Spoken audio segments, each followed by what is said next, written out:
Hello, welcome back, and to the new ones, welcome. Um, I don't know where to start. It's been 2 weeks since I streamed. As you can see, the room behind me is different because last time I mentioned there were mice in my room. So naturally, what I did was I panicked and I asked my flatmates to swap rooms.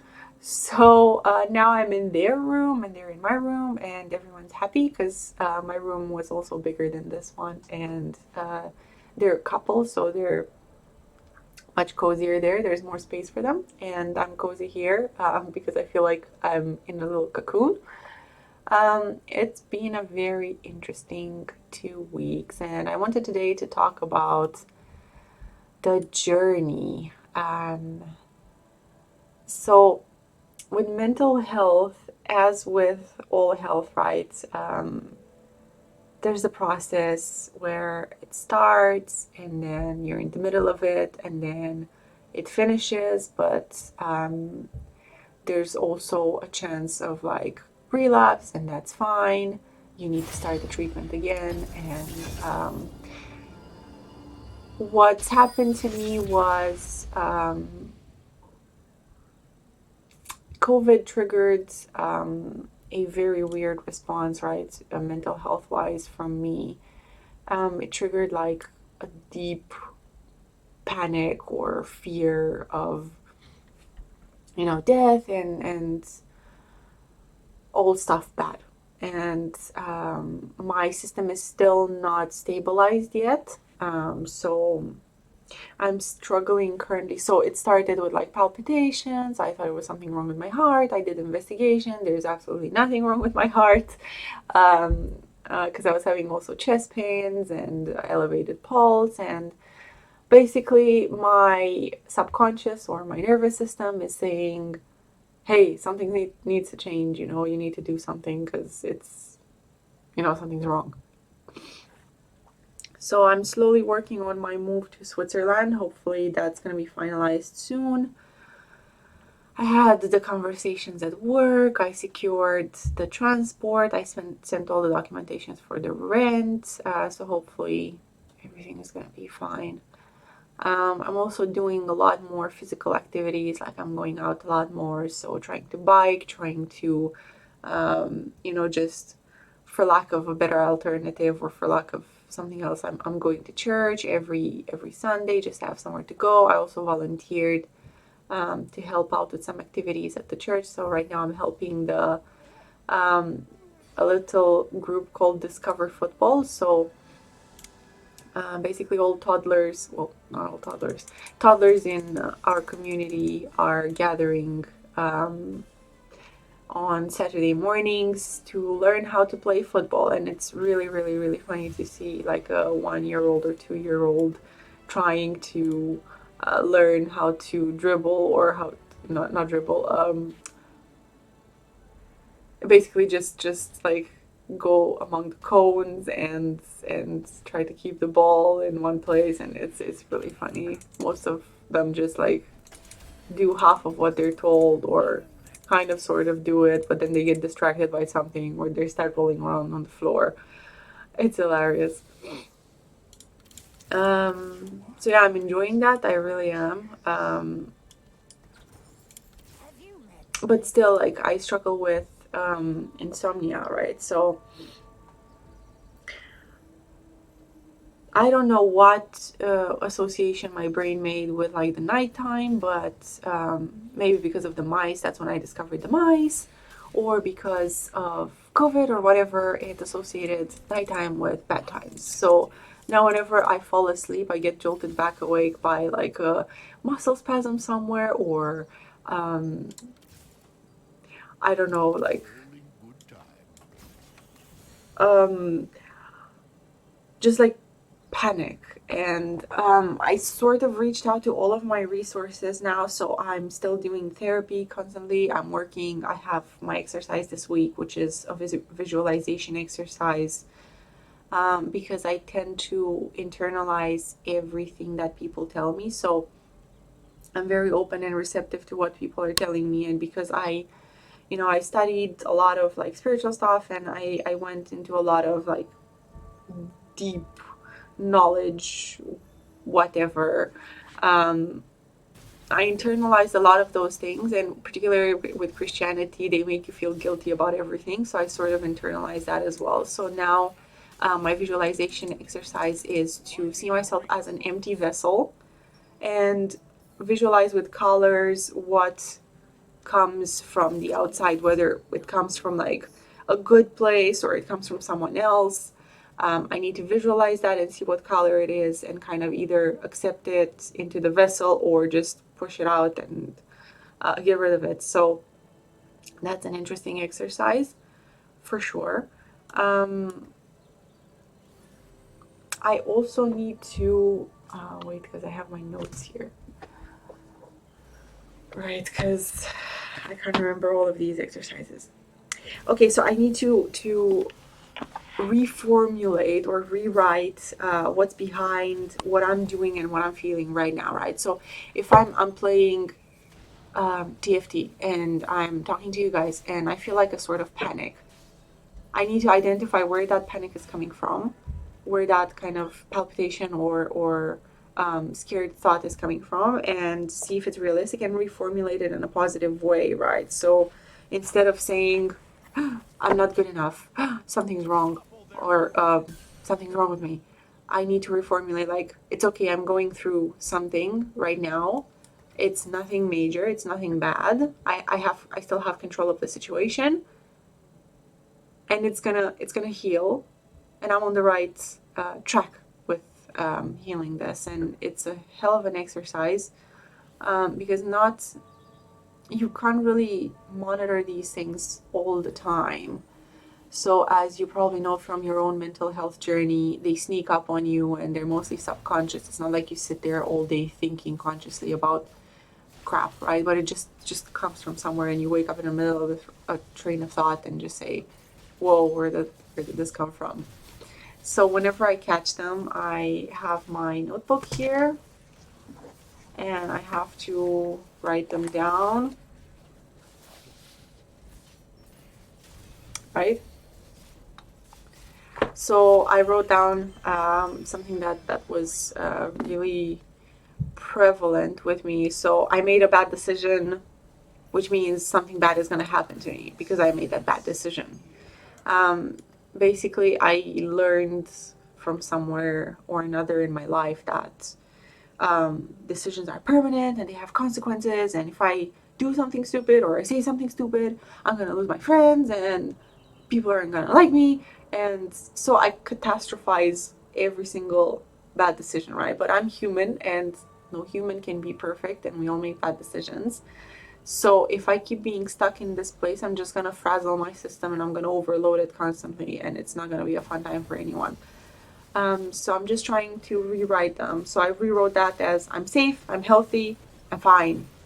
There's nothing wrong, I'm human. I can make mistakes. And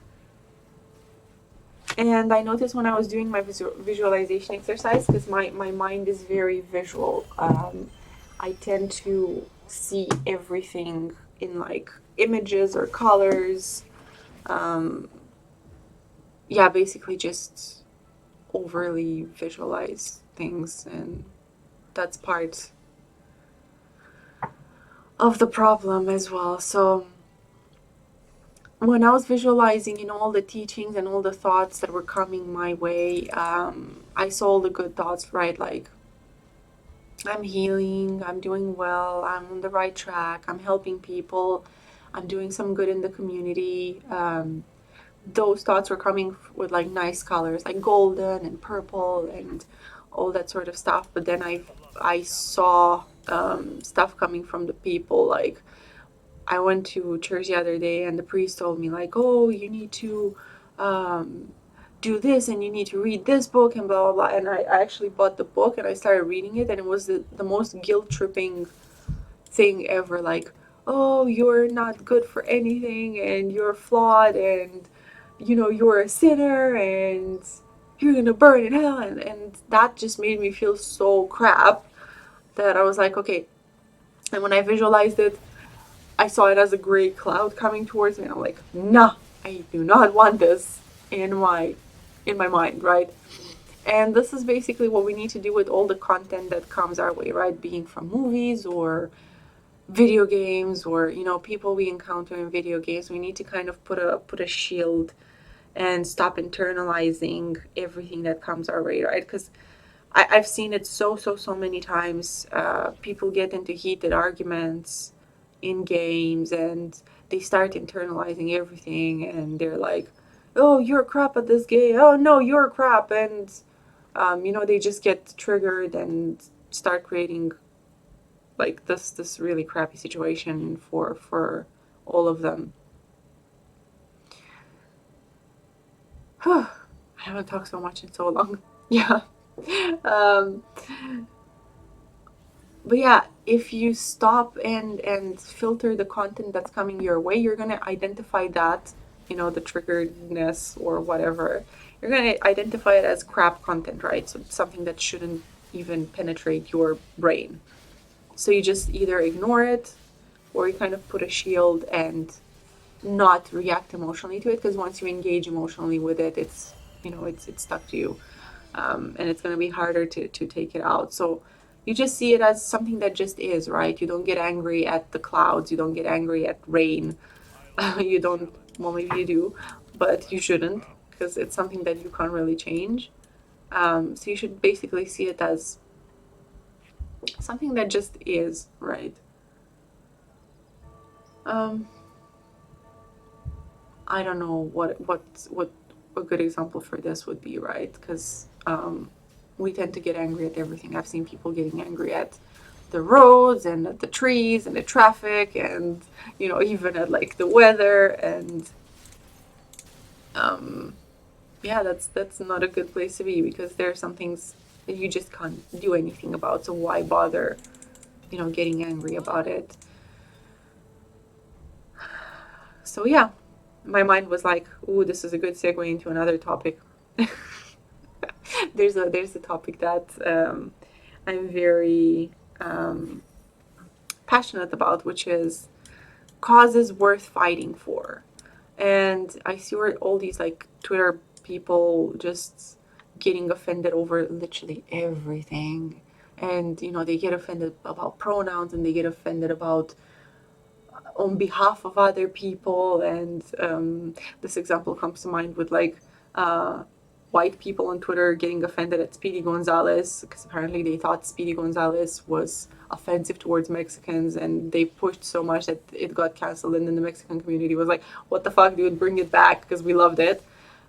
So there are so much more worthy causes to be angry and upset about and invest energy in. Like, there's so much poverty, and there's so many people struggling, and there's so much like, in the area I live in, there's like the crime rate is really bad. And these people don't need jails, they need help, they need positive stuff to do in the community to be able to get themselves out of that dark place, right? For me, it was easy. I knew what was going on. I saw myself, just being stuck in my own head and with those thoughts. And I was like, right, I got to get out. So I just went to the first community that I saw where I could do some good, right? Which was the church, right, down in the park.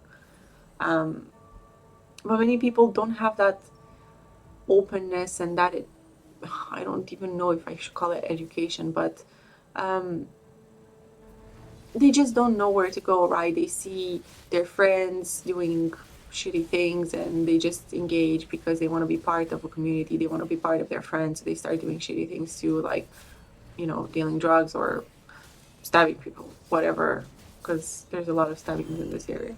But if they had somewhere positive to be, right, if they had a place they could go and they could do good stuff, or even fun stuff like sports activities, or community activities, or whatever it is, the situation would change.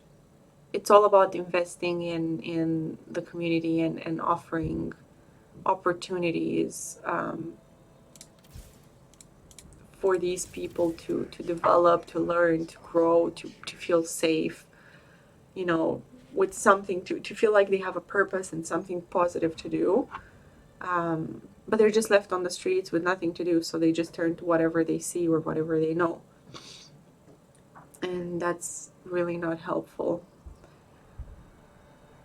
But yeah, back to what's been happening for the past 2 weeks. So I was thinking of getting a dog, and this is something my therapist also recommended because part of my manifestations are also from loneliness, which is why my first step was to go and integrate myself into a community,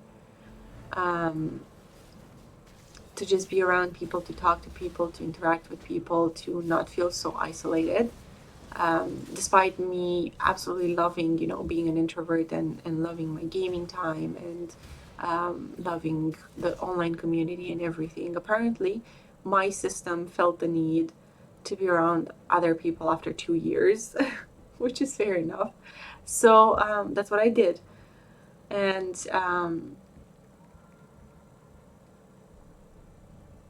maybe my advice to all the gamers out there who are in the same situation is don't let your nervous system break down or scream out loud that it needs you to go and do these things. Maybe take a bit of a proactive stance and actually try to find something you can do live, like with other people, because it does really make a difference, right? So online is great and all, but it doesn't really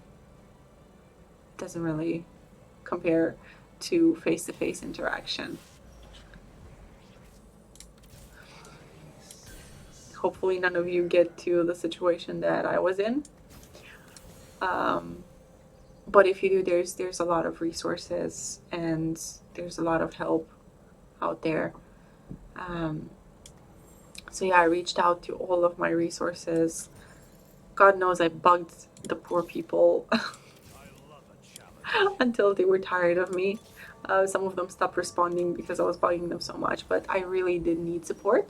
And I'm not ashamed that I reached out, and I'm not regretting it, because I was struggling, and it's fine, you know, that's why they're there. So that's why my therapist is there. I mentioned before, like pranic healing. They signed up for this and they knew what they signed up for. So don't feel bad about reaching out. So I was even thinking of signing up to the BetterHelp app. I know I've mentioned it before because I've seen ads for it. I haven't given that a try yet, but I might, because they're available around the clock. It's a bit pricey. But yeah, if worst comes to worst, you gotta use all the resources you have. You can't just sit there alone and drown in your own thoughts and, you know, do stupid crap. So I'm still doing my meditation. I'm still, I'm recovering, which is great. Today, just before the streaming, I managed to sleep for a bit, which is amazing. It was still interrupted, right? I would still wake up sometimes, but it was much more relaxed than it was last night. So last night, it was a bit bad because none of the healers were available, and so I couldn't manage the situation alone. So I resorted to taking some sleeping tablets, but it's not any of the very strong sleeping tablets. It's just these weak ones that are like basically given for allergies and travel sickness as well. And it really helped, but I woke up a bit groggy. So I would say try to avoid medication as much as possible, and get some physical exercise, just go out, exhaust the body. But part of why my condition got a bit wonky this week is because I was super, super tired. We had a project go live at work, so I was not in London, I was in Kent. We were booked by the company at this hotel, which was also a spa. They didn't pay for the spa, they only paid for the hotel. But I stayed there. It was a really nice time. So I got some time to basically disconnect. It was like really nice and green. Like a little village somewhere out in the countryside. It was really, really good for my mental health. I on the last night, on the first 2 nights there, I slept quite bad because I had nightmares and I kept waking up. But then on the third night, I slept so well, and I came back here and I couldn't sleep. But I still appreciated it, right? Being around my coworkers, just talking to them face to face, being able to help them live, you know, because I used to help them a lot online, right? But it's different when you're in the same room and you know you actually see live how much you're helping them. But it was tiring. It was a very intense week.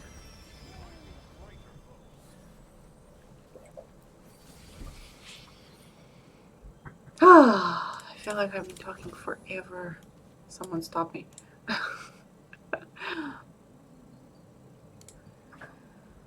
So, mental health journey, right? The point is not to not struggle anymore, for me at least. It's how you handle the stress and the struggles that come from outside. Um, and as I said, my way of handling it was reaching out to my resources and relying on other people for support and help. And it's fine, it's valid, but I want to learn how to manage these myself so I don't have to constantly be reaching out to people and relying on them. So, sorry, my head hurts. I have a migraine because of the bad sleep.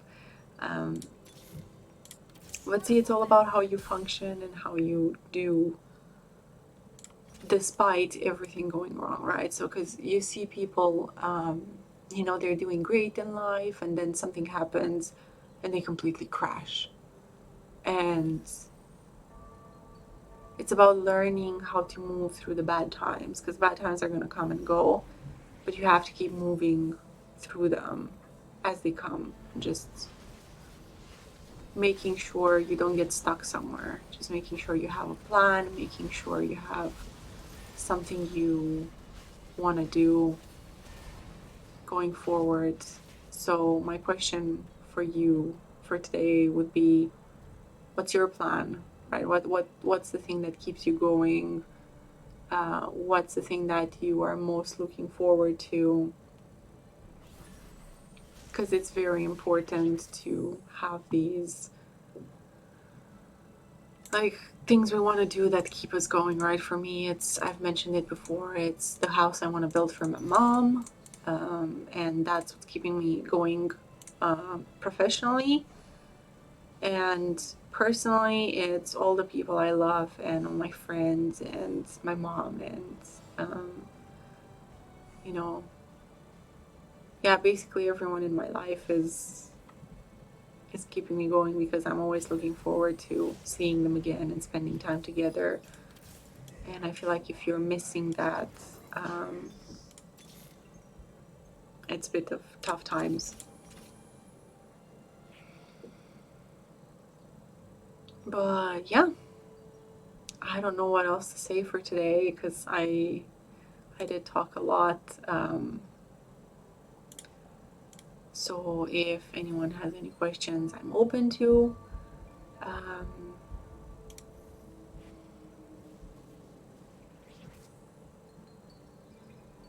But otherwise, it's a journey. And there was a story I wanted to share last time, but I completely forgot, and I don't even remember what the story was.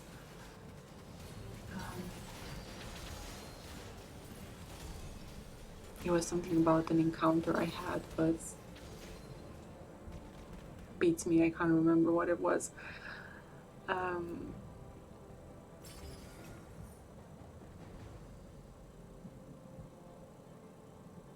Let's see, what ability do I pick? Anyways, I'm gonna be losing soon, so let's reroll the economy.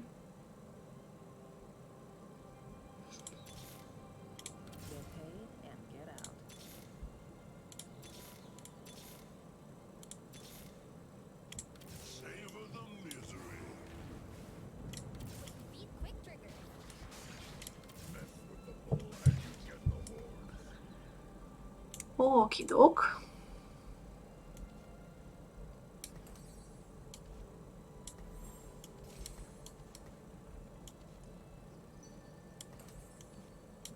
Yeah, there we go. I'm really curious if you guys want to share what are your resources in dealing with tough times, right? So whether it be siblings, parents, friends, what is it that you rely on when things get tough to kind of get you out of that state of mind? And I'm really curious to know what you guys are struggling with, because we all have our own very different journeys, and I realize, in sharing there's a certain power. Today in church, I was talking to the lady who I'm going to do volunteering on Tuesday with. So I'm basically going to help them reorganize their inventory. And she told me she was just recovering from COVID and she was absolutely tired and exhausted. And, I was like, me too. It helps a lot to know, because my partner is constantly telling me, like, it's fine, you're tired, it's fine. I was like this as well, but it helps, knowing that other people are going through what you're going through, because then you don't think, oh yeah, there's something wrong with me. You're like, oh yeah, that's a normal thing to happen, which is so important, right? Because this is basically the basis of my panic attacks. I was like, oh my god, there's something wrong. Something's gonna go wrong with me, and blah blah blah. And my brain was creating all these like stupid scenarios, and it's especially tough when it's at night, because you're tired and your system is weaker, and that's when you're more susceptible to this crap. So yeah, it does help to know you're not alone in your struggles. And again, this is why I am still doing this, right? Because I want to make sure you guys hear from someone else that they're going through similar things that you're going through, and you are definitely, definitely, definitely not alone in this struggle, right? Mental health it's a thing, and it's happening to all of us, whether we like it or not. I was talking to my mom a lot recently, and she's a boomer. She's 70 years old, and the way she dealt with her own stuff was, I don't know. I really admire her mental fortitude. She is super, super, super strong as a person, and she's dealt with all this alone. And my hat's off to her. I don't know how she did it. She said she also had insomnia at some point. She was also struggling with like, all sorts of things herself in her youth. And if I didn't have the healers and the therapist, I don't know how I would have coped. Um,